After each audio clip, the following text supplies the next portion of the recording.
Breaking news. इस वक्त की सबसे बड़ी खबरें सबसे पहले और सीधे आप तक। अगर आप इंतजार करना पसंद नहीं करते और चाहते हैं कि देश दुनिया की हर हलचल तुरंत आप तक पहुंचे, तो आज की लाइव न्यूज है आपका सच्चा साथी। राजनीति से लेकर मनोरंजन तक हर क्षेत्र की विश्वसनीय और लाइव कवरेज के लिए अभी सब्सक्राइब करें आज की लाइव न्यूज को। देखते रहिए, जानते रहिए।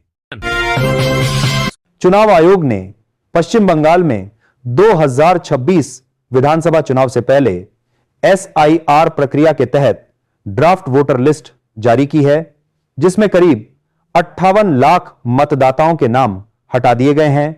ये नाम 2025 की सूची में शामिल थे, लेकिन पता न मिलने, स्थान बदलने या मृत्यु के कारण हटाए गए। आयोग ने साफ किया है कि जिन लोगों के नाम कटे हैं वे ड्राफ्ट रोल जारी होने के बाद अपना स्टेटस ऑनलाइन जांच सकते हैं। नाम दोबारा जुड़वाने के लिए फॉर्म 6 भरकर दावा किया जा सकता है। नेशनल हेराल्ड मनी लॉन्ड्रिंग मामले में प्रवर्तन निदेशालय को बड़ा झटका लगा है। दिल्ली की राउज एवेन्यू स्थित विशेष कोर्ट ने सोनिया गांधी और राहुल गांधी के खिलाफ दायर चार्जशीट पर संज्ञान लेने से इनकार कर दिया है। इस फैसले से कांग्रेस नेताओं को तत्काल राहत मिली है। अदालत के इस कदम के बाद राजनीतिक गलियारों में हलचल तेज हो गई है। कोर्ट के आदेश के बाद अब ईडी की कार्रवाई और मामले की आगे की दिशा पर सबकी नजरें टिकी हुई हैं। दिल्ली NCR में दम घोंटती हवा से जनजीवन बुरी तरह प्रभावित है। लगातार तीसरे दिन राजधानी का AQI 400 के पार बना हुआ है, जिससे हालात बेहद गंभीर हो गए हैं। प्रदूषण को देखते हुए ग्राफ 4 की सख्त पाबंदियां जारी हैं और सभी तरह के निर्माण कार्यों पर रोक लगा दी गई है। स्कूलों को हाइब्रिड मोड में चलाने के आदेश दिए गए हैं। पश्चिमी विक्षोभ के असर से उत्तर भारत में प्रदूषण बढ़ा है, लेकिन NCR सबसे ज्यादा प्रभावित है, जहां लोगों को सांस लेने में भारी दिक्कत हो रही है।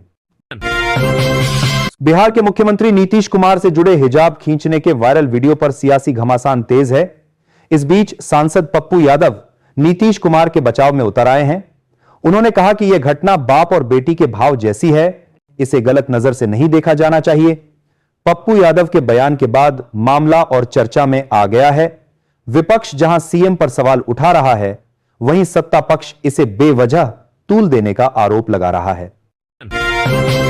54वें विजय दिवस के मौके पर प्रधानमंत्री नरेंद्र मोदी ने 1971 के युद्ध के वीर सैनिकों को श्रद्धांजलि दी है। PM मोदी ने सोशल मीडिया पर पोस्ट साझा कर कहा कि देश के लिए जान न्योछावर करने वाले जवानों की वीरता और बलिदान को भारत कभी नहीं भूलेगा। उन्होंने कहा कि 16 दिसंबर 1971 भारत के इतिहास का गौरवशाली दिन है, जब भारतीय सेना ने पाकिस्तान को करारी शिकस्त देकर बांग्लादेश को आजादी दिलाई। PM ने देशवासियों को विजय दिवस की शुभकामनाएं भी दी। वित्त मंत्री निर्मला सीतारमण ने भारत की अर्थव्यवस्था को लेकर विपक्ष पर जोरदार हमला बोला है। उन्होंने कहा कि भारत कोई डेड इकोनॉमी नहीं, बल्कि दुनिया की सबसे तेजी से बढ़ती अर्थव्यवस्थाओं में शामिल है। सीतारमण ने 8.2% की विकास दर और वैश्विक एजेंसियों द्वारा क्रेडिट रेटिंग में सुधार का हवाला दिया।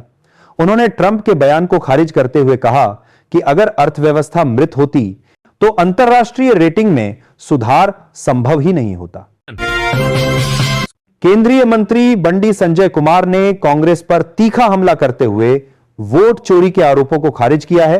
उन्होंने कहा कि अगर कांग्रेस अपने दावों पर विश्वास करती है तो उसे तेलंगाना और कर्नाटक में सत्ता छोड़ देनी चाहिए। संजय कुमार ने कहा कि चुनावी हार को वोट चोरी बताना मतदाताओं का अपमान है। उन्होंने कांग्रेस पर आरक्षण हटने और मतदाता सत्यापन से नुकसान जैसे भ्रामक दावे फैलाने का आरोप लगाया और इसे डर की राजनीति करार दिया। संयुक्त राष्ट्र में भारत ने एक बार फिर पाकिस्तान को करारा जवाब दिया है। UN सुरक्षा परिषद में पाकिस्तान द्वारा जम्मू कश्मीर पर दावा किए जाने पर भारत के राजदूत हरीश पर्वतानेनी ने दो टूक कहा कि जम्मू कश्मीर और लद्दाख भारत के अभिन्न और अविभाज्य अंग हैं। उन्होंने साफ किया कि ये क्षेत्र पहले भी भारत का हिस्सा थे और हमेशा रहेंगे। भारत ने पाकिस्तान को आतंकवाद का वैश्विक केंद्र बताते हुए सिंधु जल संधि स्थगित करने के कारण भी स्पष्ट किए। उत्तर प्रदेश में मतदाता सूची के विशेष गहन पुनरीक्षण SIR को लेकर राजनीतिक गतिविधियां तेज हो गई हैं। सुहेलदेव भारतीय समाज पार्टी के अध्यक्ष ओम प्रकाश राजभर ने मुख्यमंत्री योगी आदित्यनाथ से मुलाकात की।